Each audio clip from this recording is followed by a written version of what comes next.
नमस्कार, मैं श्यामगिरी। आप देख रहे हैं TFT India live. TFT India live में आप सभी दर्शकों का स्वागत है। बिहार में सम्राट सरकार, जब से सम्राट चौधरी सीएम बने, सम्राट चौधरी सीएम बनकर बिहार को आबाद कर रहे हैं या बिहार को बर्बाद कर रहे हैं, यह एक अहम सवाल उठ करके खड़ा हो गया है, जो बड़ी चिंता में डाल रहा है। बिहार के अंदर बीपीएससी के छात्रों को जिस तरह से पीटा गया है, वह बहुत चिंताजनक है। बहुत सारे बच्चे घायल हैं और नीट एग्जाम कैंसिल होने की वजह से बहुत सारे बच्चों का भविष्य दांव पर लग गया है। 22 लाख बच्चों का कैरियर धराशायी हो गया। किसी ने कल्पना नहीं की थी कि मोदी सरकार, जो 2 करोड़ युवाओं को हर साल रोजगार देने की बात कर रही थी, जो नीतीश कुमार और नीतीश कुमार की पार्टी बिहार को विकास की राह पर दौड़ाने की बात कर रही थी, वह बिहार के ऊपर बच्चों पर लाठियां बरसाएंगे, किसी ने नहीं सोचा था। लेकिन कहते हैं कि जैसा कर्म करोगे वैसा फल देगा भगवान। यह है गीता का ज्ञान। तो ज्ञान तो मिला बिहार की जनता को। ज्ञान यह मिला कि 10,000 रुपये में अपने वोट को मत बांटो, अन्यथा लाठी खाओगे, जो इस वक्त कर रही है सरकार। बिहार में जिन 1 करोड़ 22 लाख महिलाओं को 10,000 रुपये खाते में दिया गया, वह सिर्फ 10,000 दिया नहीं गया, उस 10,000 में बिहार को की गुलामी लिखवाई गई इस सरकार द्वारा। और वह पैसे कोई भारतीय जनता पार्टी या जेडीयू नीतीश कुमार की अपने घर से नहीं दी थी, पार्टी फंड से भी नहीं दी थी। वह पैसे इस सरकार के बिहार के नाम पर कर्ज लेकर वर्ल्ड बैंक से तब दिया गया था, और सरकार बनते ही खजाना खाली। 12,000 करोड़ रुपए का कर्ज सम्राट चौधरी आरबीआई से जाकर के लेकर के आए, लेकिन तभी भी वेतन और पेंशन नहीं दिया गया। आप दर्शकों को यह समझना बहुत जरूरी है कि बिहार में इस वक्त जो सब चल रहा है, वह आपको गुमराह करने के लिए और आप सरकार पर सवाल न खड़ा करें, इसके लिए अलग अलग तरह से हथकंडे अपनाए जा रहे हैं, क्योंकि बिहार सरकार के पास पैसे नहीं है। अब जिन बिहार के लोगों का वोटर लिस्ट से नाम काटा गया था, उसकी संख्या 65 लाख के आसपास है, जिसमें 34 लाख लोगों के राशन कार्ड से नाम हटा दिए गए हैं। और राशन कार्ड से नाम हटाने का मतलब है कि आपको सरकार की कोई सुविधा नहीं मिलेगी, और बाकी के जो बचे हुए 31 लाख लोग हैं, उनका भी राशन कार्ड से नाम हटाया जाएगा। यह बात मैं नहीं, सम्राट चौधरी ने इस बात का जिक्र किया कि जिनका एसआईआर में नाम कटा है, वोटर लिस्ट में नाम नहीं है, उनका राशन कार्ड रद्द किया जाएगा और सरकारी किसी भी योजना का लाभ वह नहीं उठा पाएंगे। यानी कि आप समझ रहे हैं, आपको विधवा पेंशन मिल रहा हो, आपको सरकार की तरफ से 5 किलो फ्री राशन मिल रहा हो, या सरकार की तरफ से राशन कार्ड पर पैसे पे करके राशन मिल रहा हो, वह कुछ नहीं मिलेगा। सरकार कोई स्कीम कुछ निकालती है, उसका लाभ आपको नहीं मिलेगा। यानी कि अपने ही देश में आप रहकर जहां जन्म हुआ, वहीं पर आप इस देश के नागरिक नहीं है। या वह लोग कर रहे हैं जो अनपढ़ों की फौज है, वह यह सब लागू कर रहे हैं। सोचिए कितनी चिंता की बात है। जब वोट लेने गए थे तो क्या बोले थे, और जब सरकार बना लिया तो क्या बोल रहे हैं। लेकिन नीतीश कुमार ने भी बिहार को धोखा ही दिया। 20 साल 6 महीना सीएम रह करके भी नीतीश कुमार ने एक ऐसे व्यक्ति के हाथ में बिहार का सत्ता सौंपा, जो बिहार को पूरी तरह से कंगाल बना के बर्बाद कर देगा आने वाले दिनों में। लेकिन वह बात अलग की है। सरकारें आती हैं और जाती हैं जब निष्पक्ष चुनाव होता है, लेकिन इस वक्त क्या निष्पक्ष चुनाव हो रहा है? बिल्कुल नहीं हो रहा है। इस वक्त धांधलेबाजी, चोरी हो रहा है चुनाव। और दुर्भाग्य यह है कि इस देश का न्यायपालिका हो या चुनाव आयोग हो, उसमें शामिल है वह खुद किसी एक खास पार्टी के लिए रास्ता तैयार कर रहा है और विपक्ष को खत्म कर रहा है। आप दर्शक एक बात ध्यान रखिएगा, जिस दिन क्षेत्रीय पार्टियां खत्म हो गई और भाजपा का छत्रप राज हो गया, उस दिन भूखे मर जाएगी यह देश के लोग। ऐसी नौबत आकर के खड़ी हो जाएगी, क्योंकि यह लोग आपके फायदे के लिए बिल्कुल कुछ भी नहीं करने वाले हैं। अब ऐसे में नीतीश कुमार के कर्मों का हिसाब ऊपर वाला कर रहा है।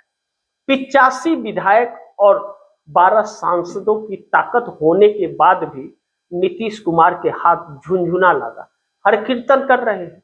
अब सुना यह जा रहा है कि लालू प्रसाद यादव से संपर्क में है। लालू प्रसाद यादव खुद परेशान है, पार्टी भी गई और इस उम्र में भी लैंड फॉर जॉब के मामले में चक्कर कोट के लगा रहे, क्या मदद करेंगे। और तेजस्वी यादव की राजनीति भरी जवानी में खत्म हो गई। यह ऐसे नहीं हुई, ऐसा नहीं कि आरजेडी का जनाधार नहीं है बिहार में, बहुत जनाधार है। लेकिन अगर तेजस्वी यादव ने हिम्मत दिखाई होती कि जेल भेजना है, भेज दो, हम जाने के लिए तैयार है, तो जब डट के कोई सामने वाला मुकाबला करता है तो यह चूहे की तरफ पीछे बिल में ढुक जाते हैं। लेकिन मुकाबला करना पड़ेगा। आज राहुल गांधी जैसे डट करके नरेंद्र मोदी और अमित शाह का मुकाबला करते हैं, मुंह पर सवाल पूछते हैं और खड़े करते हैं, वैसे किसी में हिम्मत नहीं है। तेजस्वी यादव ने थोड़ी हिम्मत दिखा दी होती तो आज पार्टी का जनाधार बचा होता। 25 सीटों पर सिमट गई है आरजेडी, आने वाले दिनों में कितने सीटों पर सिमटेगी इस बात की गारंटी नहीं है। नरेंद्र मोदी और अमित शाह ने शिकंजे में लैंड फॉर जॉब मामले में रेगुलर सुनवाई पीएमएलए कोर्ट में करके उनको कंप्रोमाइज कर दिया है और वह कंप्रोमाइज होते जा रहे हैं, जिसके वजह से कांग्रेस ने भी अब गठबंधन तोड़ दिया। पप्पू यादव की अगुवाई में बिहार के अंदर कांग्रेस अपने नेतृत्व को मजबूत करेगी।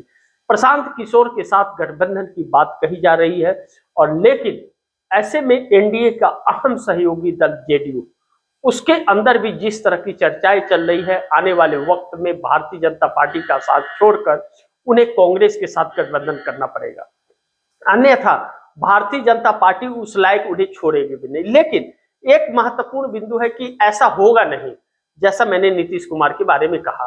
क्यों नहीं होगा कि नीतीश कुमार साइड कर दिए गए हैं, उनके बेटे को स्वास्थ्य मंत्री बना करके उनके पैर को कतरे जा रहे हैं। भारतीय जनता पार्टी के सामने उनकी हिम्मत नहीं कि वह सर उठा करके चल भी सके या कोई बयान भाजपा के खिलाफ वैसा दे सके। अब यानी कि निशांत कुमार का पूरा जीवन अब ऐसे ही भारतीय जनता पार्टी के रहमो क्रम पर चलेगा। ऐसे में आने वाले दिनों में बिहार के अंदर कांग्रेस और भाजपा का ही टकराव होगा, आरजेडी और जेडीयू का कोई विसात नहीं बचेगा। ऐसे में पप्पू यादव की सक्रियता कांग्रेस को मजबूत करने वाली होगी। पप्पू यादव ने 2025 चुनाव के वक्त भी कहा था कि नीतीश आरजेडी का साथ छोड़ दीजिए। लालू यादव ने कांग्रेस को बहुत कमजोर किया बिहार के अंदर, लेकिन कांग्रेस फिर भी फर्ज निभाती रही। लेकिन लालू प्रसाद यादव ने कमजोर करके कांग्रेस को बिहार में आज इस नतीजे पे पहुंचा दिया है कि भारतीय जनता पार्टी गरज रही है और लोगों को प्रताड़ित कर रही है। ऐसे में बड़ी महत्वपूर्ण है कि क्या होगा। ममता बनर्जी पश्चिम बंगाल में बुरी तरह से फंस गई है। बंगाल का बवाल थमने का नाम नहीं ले रहा है और ममता बनर्जी बेवश है। उनके 80 विधायक और 29 सांसद हैं, कब टूट जाएंगे कोई नहीं जानता। ऐसे में सुप्रीम कोर्ट के अंदर चुनौती देकर इंसाफ की गुहार लगा रही है, लेकिन उम्मीदें कम है कि न्यायपालिका उन्हें कुछ भी राहत देगा। ऐसे में Congress plus left plus TMC का गठबंधन करने की बात कही, लेकिन उस पर सक्रिय होती हुई नजर नहीं आ रही है, जो आने वाले वक्त में एक चुनौती पेश करेगा। ममता बनर्जी ने अगर कदम पीछे खींचा और ज्यादा देर की तो कहते हैं ना, तब पछताए होत है क्या जब चिड़िया चुन गई खेत। ममता बनर्जी के साथ भी यही होगा। ज्यादा लेट की और सड़कों पर नहीं उतरी तो उनके साथ कोई कार्यकर्ता भी नहीं मिलेगा। अब ममता बनर्जी का फैसला क्या होगा यह तो वक्त बताएगा। लेकिन सवाल यह है कि कांग्रेस उन बीपीएससी छात्रों के साथ राहुल गांधी खड़े हो गए जिसका बिहार में कोई वजूद नहीं है, मात्र 6 विधायक है। तेजस्वी यादव उन बीपीएससी छात्रों से क्यों नहीं मिले, उनके लिए क्यों नहीं उस आंदोलन में खड़े उतरे कि लाठी मारोगे तो पहले मुझे मारो बाद में छात्रों को, क्यों नहीं कहा। ऐसा नहीं करते, वह जरूरत पर बच्चों का इस्तेमाल करते हैं। लेकिन उन बच्चों के पक्ष में ट्वीट राहुल गांधी ने किया और बयान उनके पक्ष में राहुल गांधी ने कहा कि उनकी लड़ाई हम पार्लियामेंट से लेकर सड़क तक लड़ेंगे। जिस तरह से नीतीश कुमार को युवा और महिलाएं वोट करती हैं, बिहार के अंदर छात्रों को पीटे जाने पर जेडीयू के किसी नेता का कोई बयान नहीं आया, बल्कि जेडीयू ने प्रेस कॉन्फ्रेंस करके बिहार को संबोधित यह किया कि बिहार के लोग भारतीय जनता पार्टी से न डरे और मुस्लिम भाई भी डरने की जरूरत नहीं है। भले सम्राट चौधरी सीएम बन गए हैं, लेकिन नीतीश कुमार सरकार चला रहे हैं। यही सरकार चला रहे हैं क्या? ऐसे ही चलाए थे क्या सरकार? लेकिन सम्राट चौधरी ने तुरंत जवाब देते हुए नीतीश कुमार के जो फैसले थे उसे पलट दिया। जितने आईपीएस अधिकारी थे बिहार के अंदर, सबका तबादला कर दिया, छुट्टी कर दिया। कोई भी जेडीयू के संपर्क वाला अधिकारी नहीं रहेगा, जो भी रहेगा भाजपा के संपर्क वाला और भाजपा वाला ही रहेगा। इस बात से इनकार नहीं कर सकते। बिहार एक ऐसे हाथ में गया है कि सम्राट चौधरी पूरी तरह से जेडीयू को खत्म कर देंगे। अपने 4 सूत्रीय मांगों में जेडीयू की तरफ से नीतीश कुमार ने यही रखा था कि सीएम कौन होगा पहले उसका नाम बताया जाए, लेकिन सम्राट चौधरी को सीएम तो नीतीश ने ही बना दिया अपने पैरों पर कुल्हाड़ी मारकर। और दूसरी चीज, पार्टी को पूरी तरह से खत्म करने की कगार पर ला करके खड़ा कर दिया। यह बात सच है कि ललन सिंह और संजय झा द्वारा ही यह सब कुछ किया गया है, कब्जा किया गया है, नीतीश कुमार को शिंदे बना करके साइड कर दिया गया है। लेकिन जेडीयू के 70 विधायक बागी थे, इस बात को भी नजरअंदाज नहीं किया जा सकता। जब जेडीयू के लोग यह चाहते थे कि सम्राट चौधरी सीएम न बने, तो नीतीश ने क्यों बनाया? वह कौन सी मजबूरी थी जो नीतीश को यह फैसले लेने पर मजबूर कर दी, सम्राट चौधरी को सीएम बनाने का? देखना बड़ी महत्वपूर्ण होगा कि बिहार में क्या होता है। लेकिन बिहार का भविष्य एक ऐसे राजनीतिक दल के हाथ में चला गया है जो बिहार को बहुत ज्यादा दिक्कतें पहुंचाने वाला है। आप दर्शकों को जान करके हैरानी होगी कि बिहार का एक एक व्यक्ति जो संघर्ष करता है, बिहार के अंदर मैन्युफैक्चरिंग सेक्टर और टेक्निकल में जितनी कामयाबी हासिल है, बिहार जिस दिन बिहार से दूसरे स्टेट में जाना बंद कर दे, बड़े बड़े कंपनियों में इतने बड़े बड़े ताले लग जाएंगे। फिटर हो, फैब्रिकेटर हो, वेल्डर हो, हेल्पर हो, रिगर हो, खलासी हो, सुपरवाइजर हो, कारपेंटर हो, राजमिस्त्री हो, जो भी बिहार से जिस भारी मात्रा में लोग जाते हैं और जो क्या मेहनत और काम करते हैं, कंपनियां कमा करके लाल हो जाती है, लेकिन बिहार फिर भी कंगाल है और बिहार के ऊपर कर्ज पर कर्ज लद रहे हैं। सोचिए कि इतने सारे बजट कहां जा रहे हैं। बिहार के लिए क्या कोई इंडस्ट्रीज बैठाई जिससे बिहार के लोगों को रोजगार मिले? कोई नहीं। महल बनाते हैं और ढह जाता है, सड़क बनाते हैं गड्ढा हो जाता है, ब्रिज बनाते हैं गिर जाता है। वह सब पैसे कहाँ जा रहे हैं? 100 रुपया जारी होते हैं तो यह लोग 50 रुपया खा जाते हैं, 30 रुपया कमीशन में उस सांसद या विधायक को चला जाता है और 20 रुपया में वह काम करता है तो कर ही नहीं पाता है। जहां गिट्टी सीमेंट बालू लगाना चाहिए वहां गर्रा लगा करके काम कर देता है। ढहेगा नहीं तो क्या होगा?